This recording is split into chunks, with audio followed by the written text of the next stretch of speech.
Thank you very much for that kind introduction. I think with what the students had to present, I'm not sure I have anything left in terms of the presentation. But I'll try. I'll try to build on theirs.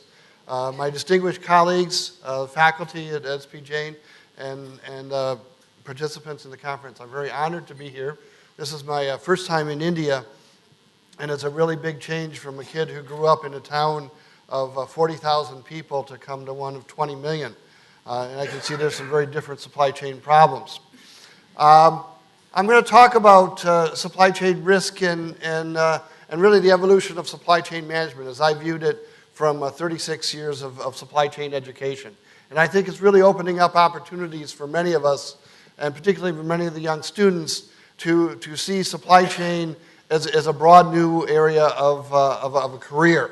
A few weeks ago, I was in a conference in Arizona, and AMR, which is a research company, made the statement, which I thought was really, really exciting from the point of view of supply chain education. And that was in 2010, of the Fortune 500 companies, so the very largest companies in the world, about 10% of the CEOs of those companies had supply chain management training. By 2015, 2 short years from now, it'll be 40%. So what that really says is supply chain is really coming to the point where people are taking it seriously. This is a really important part of competitive strategy for global companies around the world. And you should be very happy you're in the program here at SPJIMR, and all of you should be very happy you're in the area of supply chain management. As I was putting together this presentation, I wanted to reflect on what are the trends in India. And I could have put this list together in terms of trends in the U.S., but as I looked at it, looked on the web, and then reviewed it with my Indian colleagues, my Indian faculty, I found that there's a lot of similarities. Things like increasing consolidation in the retail market. You've got a lot of retailers around here as you explore, but the fact is there is that consolidation. That company called Walmart and that company called Target is coming here. Carrefour's is already here. Increasing demand for reduced lead times and uncertainty. The idea of having long delivery times and uncertain delivery times is becoming less acceptable. They want more precise arrival times, and that's going to be a challenge in the Indian environment. Increasing competition across business models. This is a really interesting one, because what we're seeing is that before we all went to the retailer to buy something, or we went to direct to the manufacturer. But the fact is the way organizations are competing today is very different business models. And organizations have to decide which way they're going to compete, which models are they going to do. If I take Apple as an example, do I want to go direct? Do I want to go through the big box stores, the large retailers? Or do I want to go through retail stores or all combinations? And how do I put together a model to do those? And which ones do I choose to be in? Increasing consideration of sustainability when making supply chain decisions. One of the biggest changes we're seeing in the U.S., and it's again being driven by Walmart, is a very strong consideration of what the students identified as sustainability.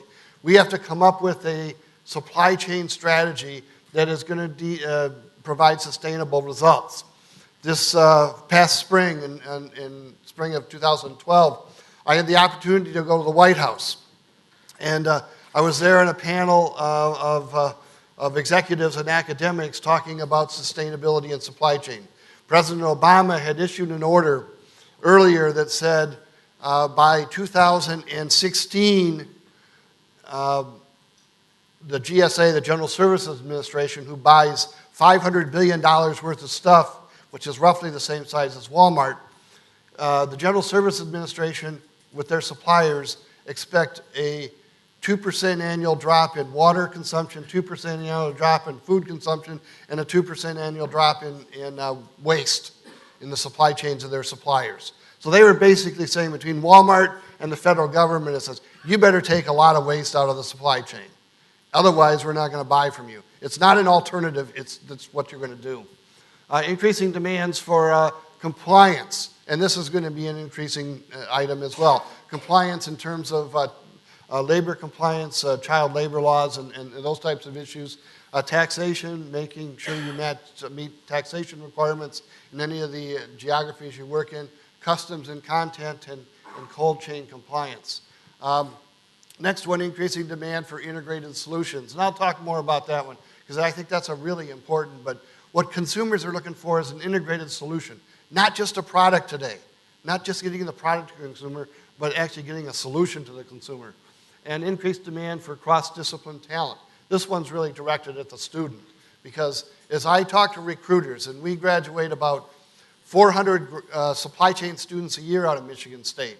We're one of the largest programs, and we have executives from all over the country. In fact, when I get back next week, we have a career fair with 200 recruiters, and our students will be all gone when that's over. They'll get consumed in that process. And increasing demand for an integrated supply chain in terms of trade hubs and working with economic development. Where I'm spending a lot of my time now is working with the government environment, trying to help them create a supply chain to attract companies. I'll bet at least you can relate to some of these, if not all of these, because I found many of them on the Indian websites as well as extensively on the US website. So what is our job as supply chain managers to deal with that? Well, when I started teaching supply chain over 36 years ago, I was teaching logistics, but colleagues of mine were teaching manufacturing, and other colleagues were teaching procurement. And we were each teaching our functional area. And more or less, because Michigan State had taught these areas quite a bit in the past, we started realizing fairly quick that we were duplicating, we were overlapping, and we said we really ought to start talking with each other. And in 1978, we put together what is probably the first supply chain program. We didn't call it that, we called it Materials and Logistics Management. We put it together and said we got to start talking with each other and relating it, and we did, and it worked pretty well. But more and more as we did it, we found that we were using the same terms to mean different things. As a logistics person, I used a term called customer service. As an operations person, they used a term called customer service. And you know what? We were talking about two somewhat different things. And we started realizing that these were problems for students, they were problems for executives. So we started to integrate it. And over time, it's become better, but it hasn't gone away. So we started off as functional managers. And we managed functions like customer service, logistics, production, sourcing, distribution. These are the traditional functions that we've all managed. And over time, we started to put them together in supply chain organizations like ours, like where SPJIMR is evolving to, other institutions around the world. That's a real start, but we have a long way to go to get the number of students, and I'll talk about that one later. So what I really thought about it, I says, what are we really teaching? And what really triggered me on this one was I had a company come into the university with Bank of America. And they said, we want to recruit your talent. And I scratched my head and said, Bank of America, why do they care about supply chain? And their quick response was, we move cash. Okay, that's right, you do. Is that a big problem? It is, but it's not. A lot of it doesn't move that way anymore. He said, our biggest problem is we have a whole lot of processes. We have a whole lot of processes in place, and many of them don't work. And in fact, I got called last year by Citibank, and it was the head of their mortgage processing division. And I said, have you ever, he called me and said, we got a supply chain problem. I said, what's that? He said, we've never understood our mortgage processing. All right, what we really are as supply chain managers is process managers. We manage processes and resources. We call them order fulfillment, or we call them production, or we call them transportation, and we call it inventory. But it's really processes and resources. And that's really where we're evolving to. We're evolving to the point where our talent is going to be drawn into managed processes and resources. We'll get more of that later. The processes that we think of in terms of supply chain and this is a Michigan State definition of the processes, are things like demand planning, customer relationship, order fulfillment, product service development, launch. That's not one we would traditionally put in supply chain. That's usually the new product people. But any of you in supply chain know that a significant amount of resources, and many of the fast-moving consumer goods companies, 25% of their resources get put in place, get consumed introducing new products. And it can be a really significant thing. My office last fall, I had a visit from Microsoft. And they came in, and they've recruited from us a few times. And one of the, I asked originally, says, why are you here recruiting? I mean, you got software. How hard is it to distribute software? You plug it into the internet and it goes. He said, we thought it was that way too. But then we introduced the Xbox. And when we had to charter 700 747s from Asia to the US to get the product there, we knew we had a supply chain problem. Because a 747 is about $700,000. And I said, we got to do it right.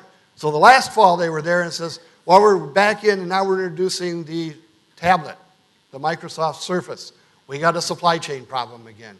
So all these people are getting into new product introduction, and a lot of the effort is there. Manufacturing is certainly a common area we look at in supply chain. Supplier relationship collaboration, life cycle support, making sure the commodities you're making, whether it's automotive, tractors, cell phones, or whatever, you've got the parts to support that. All of us have had the situation where we bought some durable and the part broke, and there's no quicker way to lose customers. And then last but certainly not least is reverse logistics. This is an increasing issue in Europe and in the US. If you have a supply chain dealing in durables, you better figure out a way to get the product back. And it's not even the situation where it's the government is going to demand it, although it could come to that point. But it's a good example of it is in Michigan. A number of years ago, 25 years ago, I guess, we started recycling beverage container cans. And there's a dime deposit on it, so that's the motivation. So we have a high amount of recycling. But the fact is there are 17 different ways in the states around the US. Out of 50 states, there's 17 different ways to deal with recycling. Coca-Cola has to deal with all 17. You know how costly that is? If they had thought about it 20 years ago, we should have said, we're going to figure out a way to do it the whole country. And in fact, Hewlett-Packard or the computer industry is in that one as well. One of the things in terms of the supply chain management, and the students cited this, is dealing with complexity. Our marketing colleagues say we need to have more complex offerings of product. And they cited an interesting case. I'll give you a slightly different one, which is Coca-Cola, which if you've looked at how Coca-Cola is marketing its products today, it's increasing the variation of flavors. I remember we used to go to the retail store and there was like 3 flavors of Coke. Now, when they do it with their branding machine, there's about 35. And why do they do it? To give the consumer exactly the flavor they want and exactly the mix. Well, what does that mean for supply chain? It drives costs through the roof. What's the trade-off there? I'm trained in marketing enough to know that I want to satisfy the customer. I'm also trained in supply chain to know the costs. It's the balance to look at that, if I get the right button here, what's the profitable range? What is the range that's in there? And we supply chain people know that. It's driven by some interesting factors. And this is one of the things we've looked at in supply chain is understanding the drivers of complexity and simplicity in the supply chain. And I think that's a really interesting way to look at sustainability.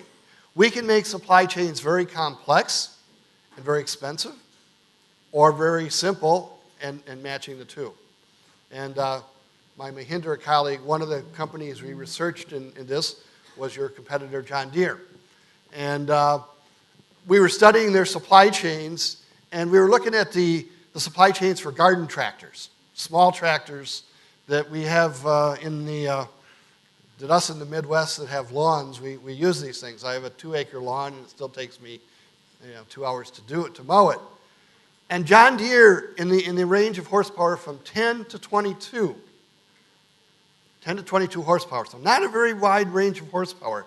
They had 13 different engine blocks. 13 engine blocks, the complexity of an engine block is huge. And one of the guys was telling us, and they're really very good at this, they fixed it. This is not a problem they're facing today. One of the guys says, when I went to the dealer, I couldn't even figure out the difference between them. I didn't understand why you would have 13. They redesigned the whole thing and are down to 3. They took $1 billion out of the supply chain. $1 billion out of the supply chain by doing that. You can be a whole lot more sustainable with 3 engine blocks than you can with 13. One other thing to point in this is sometimes the forces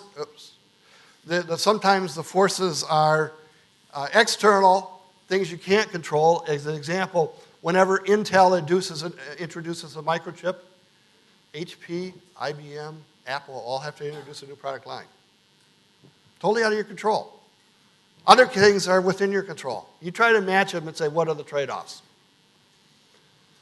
Traditionally in supply chain, we think of what I call physical supply chains. We make stuff. We make water or processed water. We make beverages. We make tractors. We make copiers. We make computers. But as I've studied supply chain over the years, I've seen the evolution that we're not making stuff now. We're delivering a solution. We are delivering a solution. And the supply chains of the future, to be sustainable, we'll have to figure out how to do that effectively. And what do I mean delivering a solution?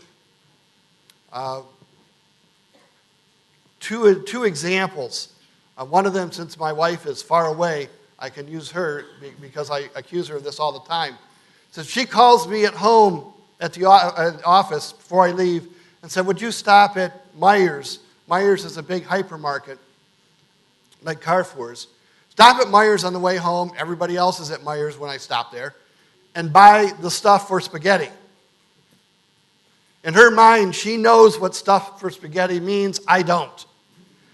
Nor am I very good at navigating Meijers. Nor do I want to stand in line. All right?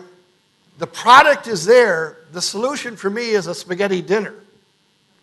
What would I be willing to pay the people at Meijers to put the stuff in a box, call it stuff for spaghetti, and then put it in my car as I drive through the drive-thru?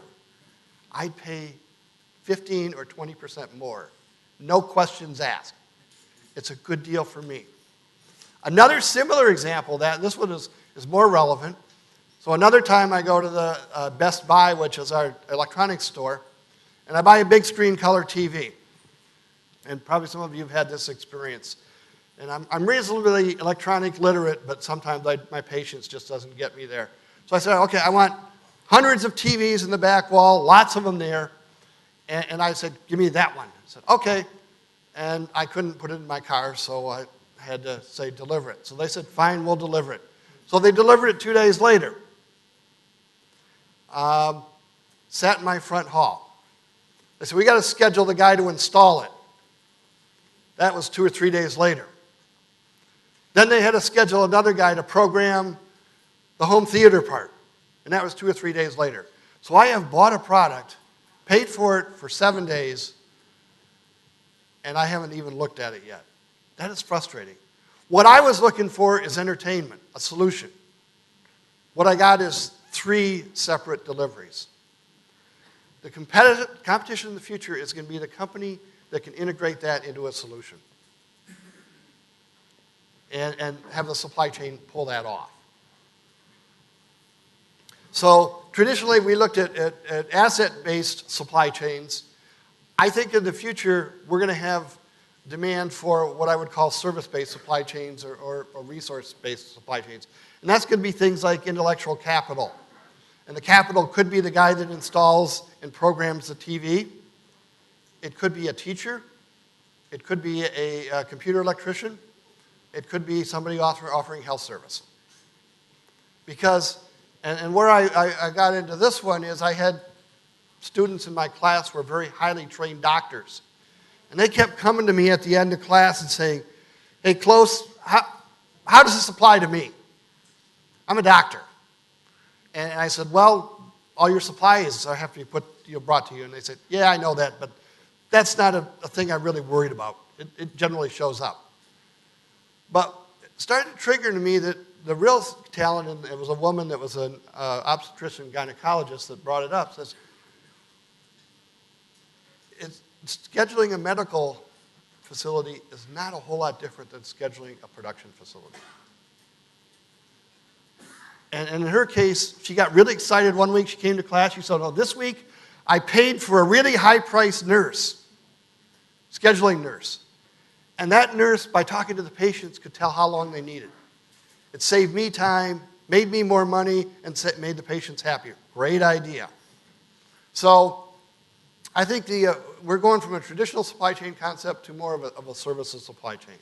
And I think keeping that in mind is important for the students, but it's important for the executives in here as well.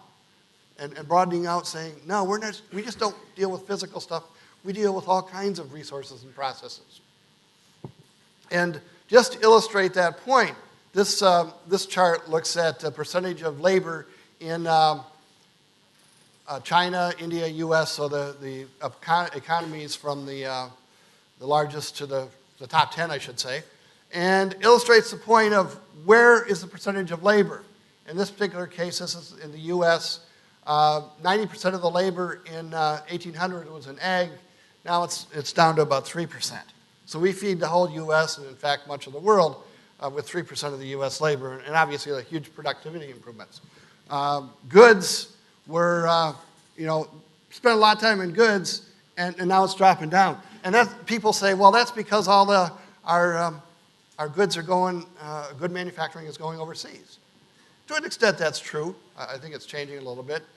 But I think the important point is a lot of the labor is spending, the labor is spending time in providing services. Hence, point is that, and I'm not talking about service like working at fast food restaurants or working at, retail stores and that.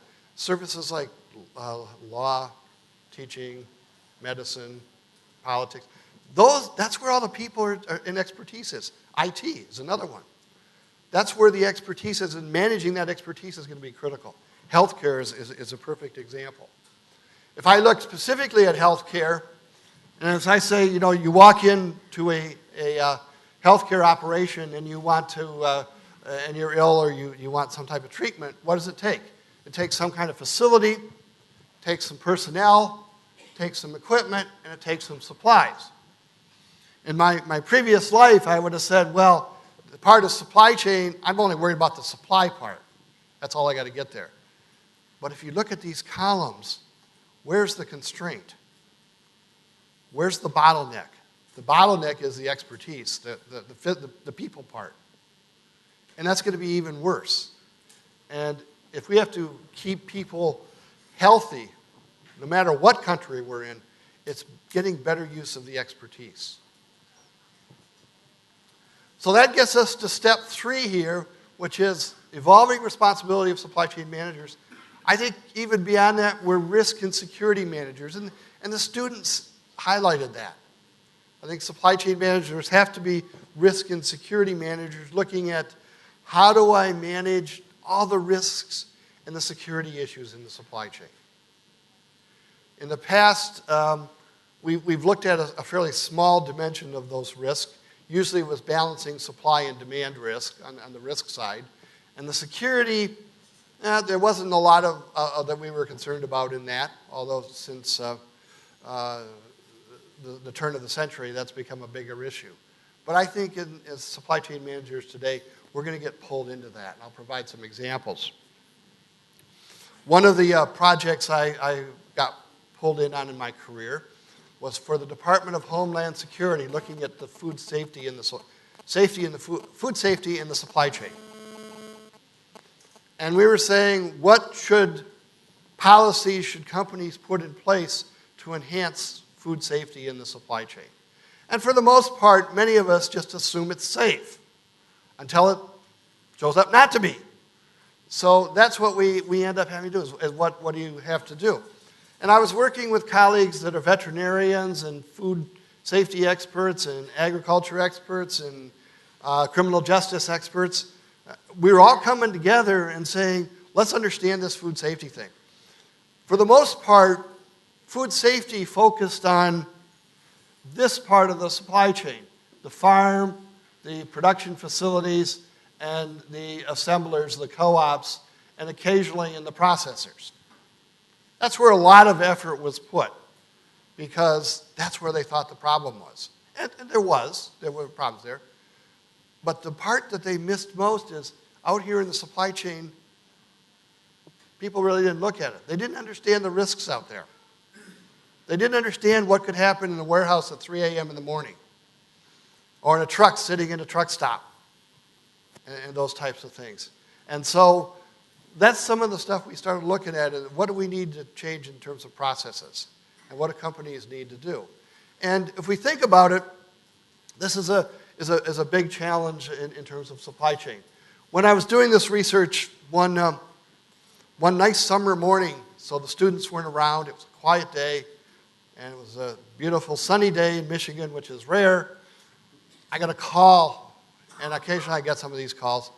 I got a call from NBC Nightly News. And it's one of those calls, do I really want to talk to this guy? It was just after they had the nitrogen and the chemicals in the dog food thing. And so the guy called up, and it was one of the guys that reports regularly on the news. He said, I'd like to talk to you about food safety in the dog supply chain, the dog food supply chain. And I said, okay. He says, how much of that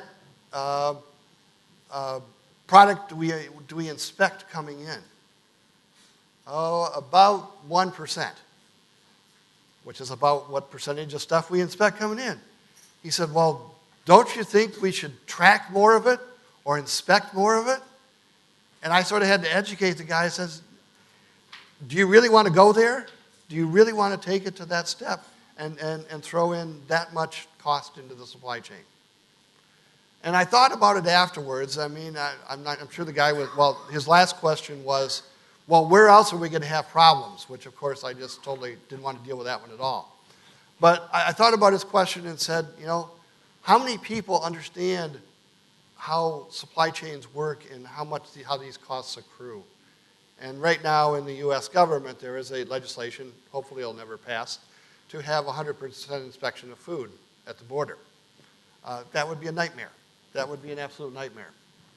What we did find, and I use this to illustrate, this is a veggie burger, and illustrates the complexity of the supply chain. I had one kid in my office, and I knew his father. His father was trying to get me to sell the kids on studying supply chain. And the kid his eyes were glazing over and says, oh, I don't want to study this stuff. This is bad. I showed him this slide. He got a little excited. I showed him this slide, which is a bill of materials for the burger. What we would all know as a bill of materials. Now, whatever fast food restaurant, what they're saying, I'm guaranteeing each of those items is safe. This is what you got to guarantee is safe. To just run a restaurant. That's a challenge. That's really a challenge. And how do I get some measure of safety with that? When in studying the food security, we looked at, well, what do the best companies do? We identified 10 broad areas. I'll give you a few examples of some of them. The competencies, the broad areas, as I said, there were 10 of them. These are 3. And I just want to highlight a few of them. What are the best companies doing to provide safety in the food supply chain? One of them is senior management takes it seriously. And I'd have to say that generally retailers don't. Generally retailers don't take food security seriously. And why is that? Why don't they take it seriously? because if there's a failure, it's their fault. So the people that have the brand are the ones that have to take it seriously. Another example is, I'll go to one called relationship management. I have all these members in the supply chain. I have suppliers. I have manufacturers or food processors. I have transportation companies. I have storage companies. I have retailers.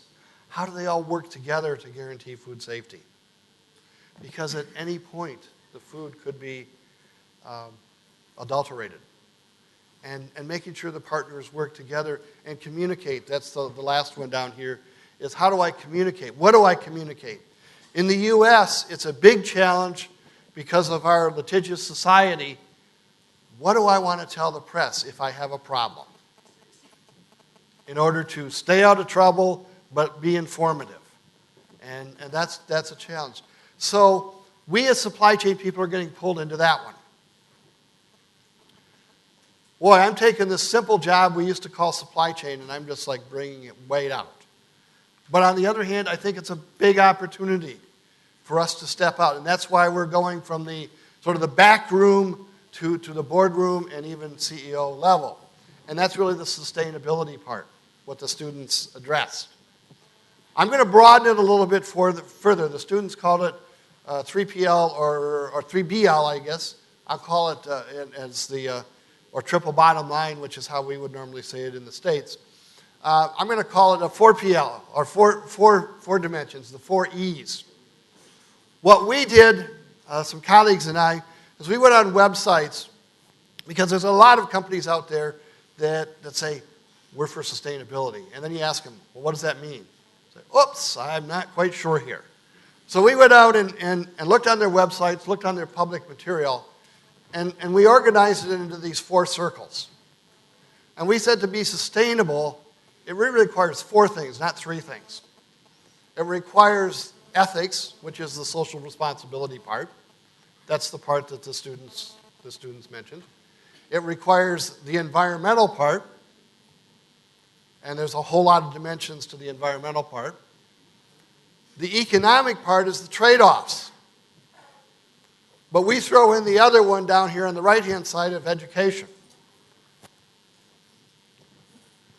or talent. Because we think to be sustainable, supply chain has to have all of them. And you have to do the trade-offs effectively. My experience at the White House is a good example, and one that we're struggling with in the U.S., and I suspect here as well. I was having a lunch with one of our graduates, or one of the MSU's graduates from the packaging school, and she's in charge of sustainability for ConAgra, which is a big food company. And she was relenting and says, you know, in the U.S., there's a lot of pressure towards sustainability to reduce packaging, to reduce the foam and the film and the plastic. And she said, no, all good things. We've reduced substantially that. He said, but the challenge is now we're throwing away food because it's damaged. So where's the trade-off there? At some point, throwing away food is worse than throwing away packaging. But looking at it sort of needs to be balanced. And now she's supported us on a project at Michigan State where we're looking at that issue. You know, and looking at it from the point of view of sort of the neutral outsider, which is a role we try to play. So we think that dimensions of sustainability are really 4, and that firms have to look at it and make a choice of how do I balance all 4? And let me just take a few minutes to talk about the 4. The environmental part, things like energy, water, nature, waste, greenhouse gases, sort of the traditional ones, the packaging. Those are all important things and are all elements of sustainability. And we in supply chain have to figure those out. From the ethics point of view, the code of conduct, child labor, all those dimensions are important as well. But again, there are no free lunches. We can't make total improvement on one without possibly impacting some others. So somebody in the organization needs to make the trade-offs, and what I would propose is supply chain is well positioned to do that. Not only us, but we're well positioned because we understand the concept of a trade-off. Education part, and the one that we threw in. And I'll spend a little bit more time on this one because I think it's one of the bigger challenges we overlook. One of the bigger challenges we overlook is developing supply chain talent. I was talking to Umesh and Prem. I talked to a lot of my colleagues. We produce, a number of us produce a lot of supply chain talent. The consumption of that talent is 100%. 100% of them get jobs. That tells me one thing. We're probably short because there's probably a lot more demand for them. We'll talk more. And then the economic one, which is really doing the trade-offs. What are those economic trade-offs? The students talked about dimensions of risk. And I think the risks, there are a lot more dimensions of risk that maybe they could add on to their list. Certainly their list was very good.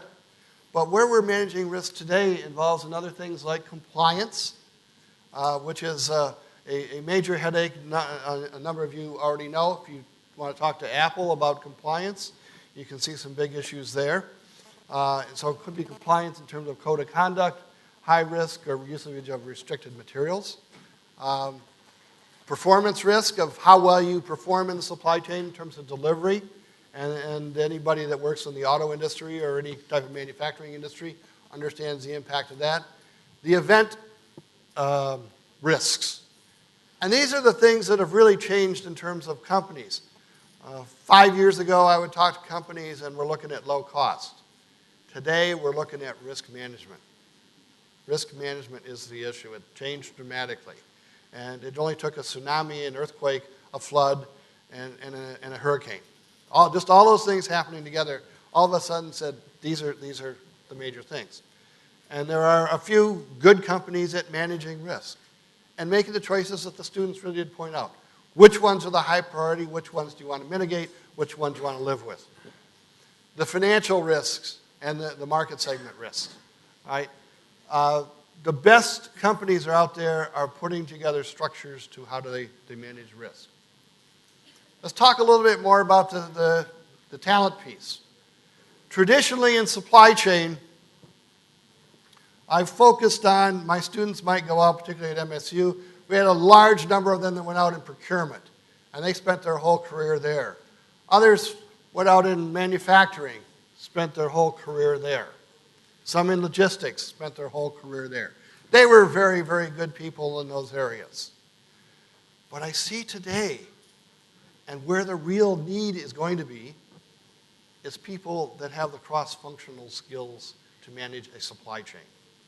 What I see a lot of is an executive that spent his whole career in procurement, and I'll just pick on procurement just for convenience here, spent his whole career in procurement, is now called a vice president of supply chain, but what do? Procurement. It hasn't really changed. They don't have that breadth. What we bring to the table, and that's including you and particularly the students, is the opportunity for being cross-functional. And I see this on campus because increasing the supply chain at Michigan State is getting more visibility. And the reason we're getting more visibility is I got people from every college calling me, not because I'm good, just because they say, we want to understand the cross-functional trade-offs in this stuff. That's the role we play. That's what we do good at. And holding it out is really helping us. And this column is the one that there'll be a big demand for. And I'm not sure the supply is there. I'm quite sure it's not. So how do we train it? Some people are coming to me and saying, how do we start training these people? It's not like you can wait 10 years and then let's start. It's like you've got to have them there. And if you've got skills as a student, I encourage my students to say, make sure you've programmed your career to do that. If you want to spend your whole career in procurement, that's fine. But if you want to really advance, understand the cross-functional. And CSCMP, this is APICS, they're CSCMPs. They're looking at ways to help in that talent development. And certainly we work with all of them at Michigan State. We try to be very cross-organizational. This is a document that we worked with IBM on, and it's in our whole career management process. And I use this in my last class with the students because I say it's a great passport. It's a great roadmap, I should say. Because it says, at what stage in your career should you have various activities? You know, by 6 or 7 years into your career, which is the top line, you should be deep in 2 functional areas. By 10 or 13 or 10 or 12 years, sometime in that time frame, you should be deep in 3 functional areas. And that means spending time there. And then it also might be some time international as well. One of the interesting ones is the Supply Chain Talent Academic Initiative, which I don't know if any of you are familiar with. If you Google SCTAI, it'll come up. It's an organization of global companies, Boeing, General Motors, Intel, IBM, P&G, among others. And one of the big concerns they have is they don't have enough supply chain talent. Absolutely don't. P&G comes to us every year and tries to hire, you know, we produce 300 undergraduates, and they want to hire 20 of them. Well, we got a lot of other people that want to hire them as well. And so they're very concerned about developing that talent. None of us grew up wanting to be a supply chain person.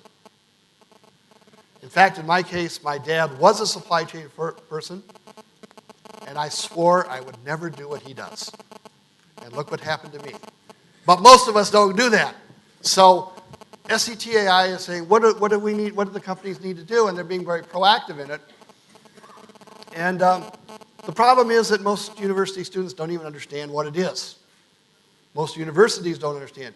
We get a lot of universities that train people in operations management, and that's no knock on Umesh. Operations management may mean running a plant, and that's good. We need those, but we also need people to understand the big picture of supply chain and making sure we have the academic institutions to do that. Their prediction, SCTI's prediction, is that in 2020, for every 1 supply chain job, for every 6 supply chain jobs, there will be 1 worker. 6 to 1, which is an interesting, if you're studying supply chain, it's great. If you're going to hire them, it's not so great. So it's going to be a big challenge. It's going to be a big challenge.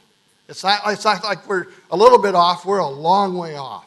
And trying to develop the universities and in whatever way we can develop the talent. Part of the problem is, and this is also from the SCTA, which you could find on the website, is we don't have a really good definition of supply chain. And we probably never will. I have my definition. My definition, if you haven't figured it out, is end-to-end supply chain. That's just the way we think of it. Not many schools think of it that way. And just recognizing that, the effort here was to say, what kind of activities are in which ones of the supply chain? So the last couple minutes, I want to hit 2 other points, which is one of them, what are the best capabilities in supply chain? And over the years, we've researched this about 3 or 4 times. We're about to initiate another study and found out that the best capabilities of supply chain first are to understand integration across the supply chain.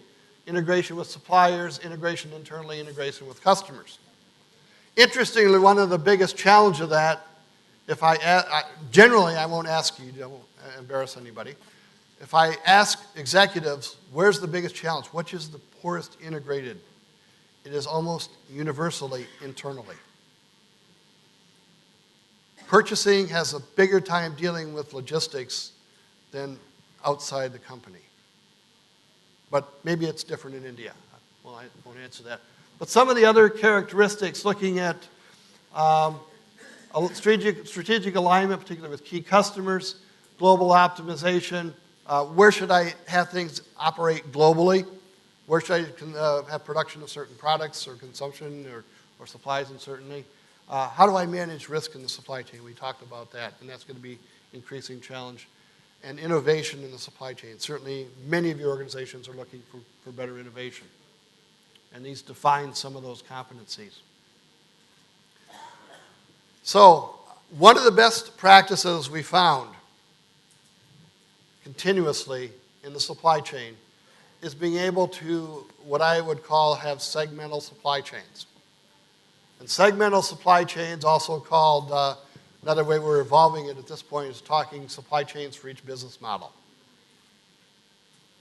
Is your firm able to have a different supply chain for each business model, or in fact for each different customer? In the US, most of the fast-moving consumer goods companies have to service Walmart, they service Target, they service a few others. Invariably, 90% of their volume goes to 10 customers. 90% of their volume goes to 10 customers, which says you better do exactly what those customers want in terms of an interface. And this illustrates sort of the situation. I characterize this into three categories. The first one is integrated service. Think of that as a small grocery store servicing a small area of Mumbai or some other city within India. The left-hand side, the commodity, is the big box store, the Walmart. And the right-hand side is home delivery. What we've done in the past is try to have one supply chain that meets the requirements of all these by doing this. The recognition today is it won't work that way. Regardless of who you are, you need to have sort of a customized supply chain. And an example of that would be Target and Walmart. We think of them, they're both mass merchants. Some people view them as competitors, but they're very different from a supply chain point of view. How are they different from a supply chain point of view? Walmart sells the same thing day after day after day at a low cost, doesn't have a lot of variation in their supply chain. They expect their vendors to manage their inventory. And they expect, the students mentioned, collaborative forecasting. And these are generic. You will find exceptions to these in different things, but generally this is the case. Target, on the other hand, wants a new and unique product offering every 90 days. Change in packaging, change in labeling, change in something.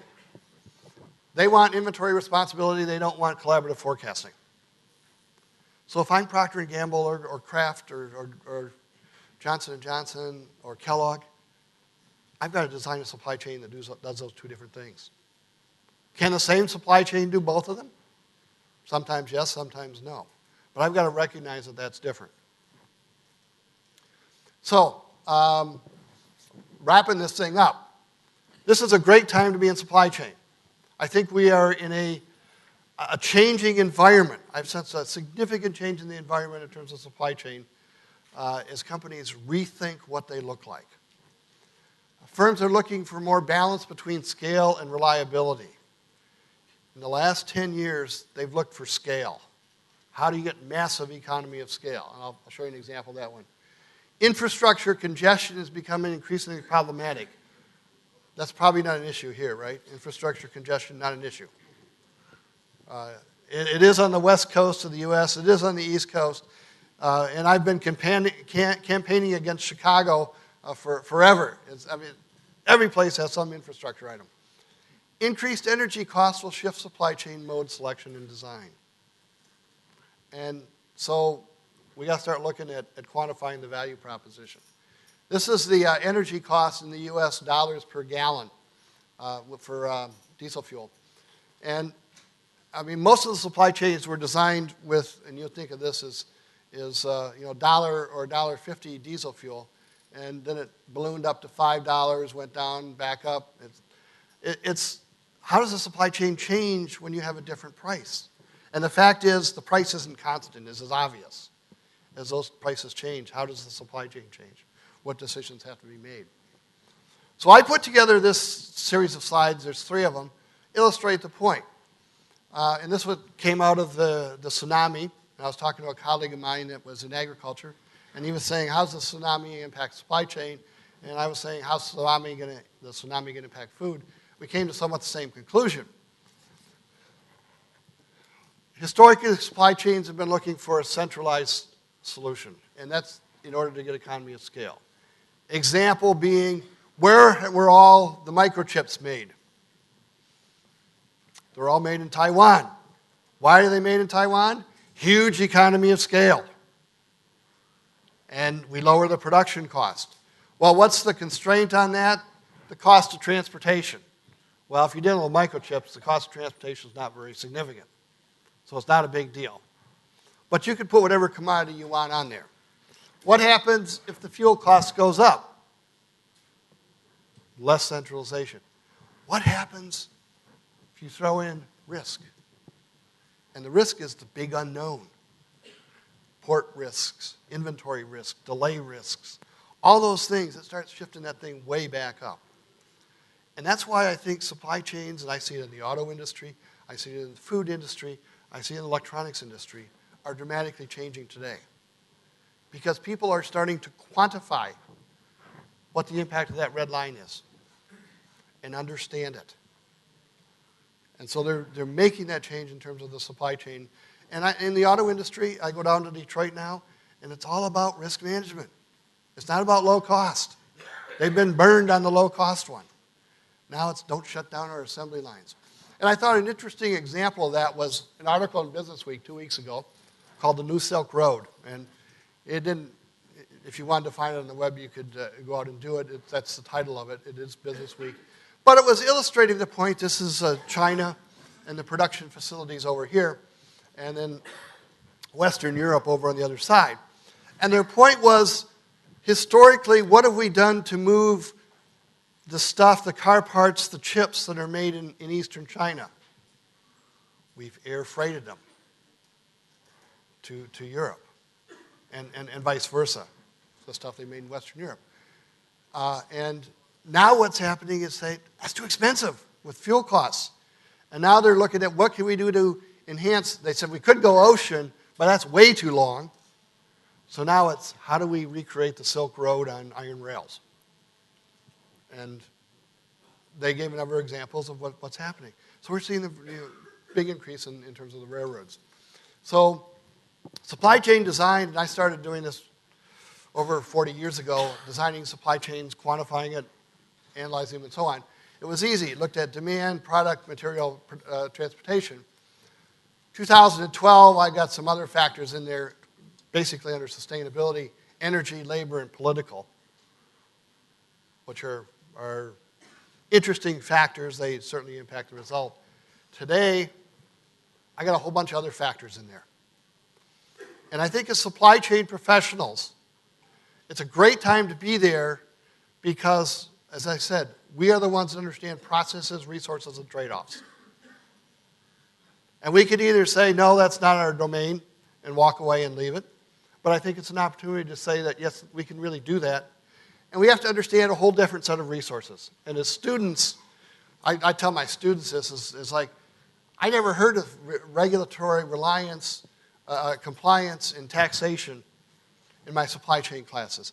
But that is what's driving supply chain decisions today. So as I look at it for the future, the opportunity is bright, but the demands are increasing in terms of the scope of what we have to at least try to understand and make those trade-offs. So thank you very much, and I look forward to some questions. So you can take a question. Perhaps you could have one question from you. Sure.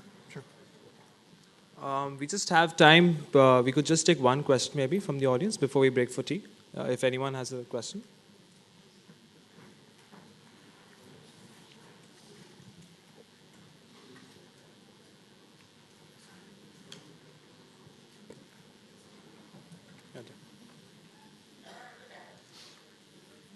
Hello, Professor.